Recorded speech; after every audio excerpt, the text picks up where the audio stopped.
Wow, ang ganda ng araw na ito. Ano ang may pagliling Huwag kang gagalaw! Hold up to! Uy, may tao, tika. Wow, ang ganda ng araw na ito. Ano ang may paglingling, may lapig, kininam.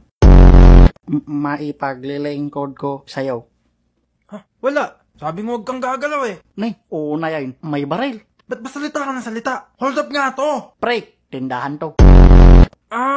So nagjo-joke ka ngayon? Hindi, pero gusto mong makarinig ng joke. Ha? Ayoko. Ano ang tawag sa taing hindi mo nakikita? Ano? Di yung natapakan mo. Tabod, di mo alam.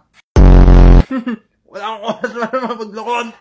Maganda. Basta, alam mo, sinasayang mo talaga oras ko. Bakit ka kasi nandito? Pwede ka namang pumunta sa bahay nyo, manok ka ng ulo po sa arbrid. O kaya, tawagin mo ako, mag-chat tayo. Libre ako bukas, pwede naman akong mag-absent para sa'yo. Wala ko paki sa opinion mo. Ano bang klaseng tindahan to? Ay, sorry pre, nakalimutan ko atang magpakilala. Welcome nga pala sa Ormot Grocery Store. At ako si Douglas, ang tindero ngayong gabi.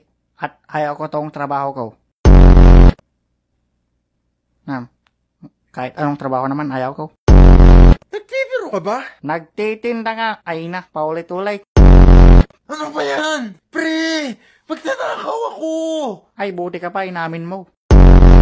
Yung dati kasing nahuli namin, kumuha ng 3 tubay to, at 4 na red horse.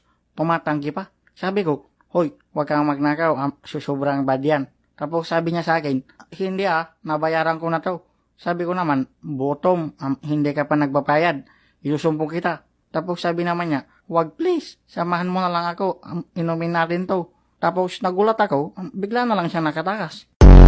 Pre, ba't hindi mo ba naiintindihan? Hold upper ako. Ninanakawan kita. At kailangan ko yung pera ngayon na. Gusto ko rin naman ng gin ngayon. Hindi natin agad-agad mo ako yung gusto natin. Sabi na ako mga hold up. Wala akong kwenta kausap.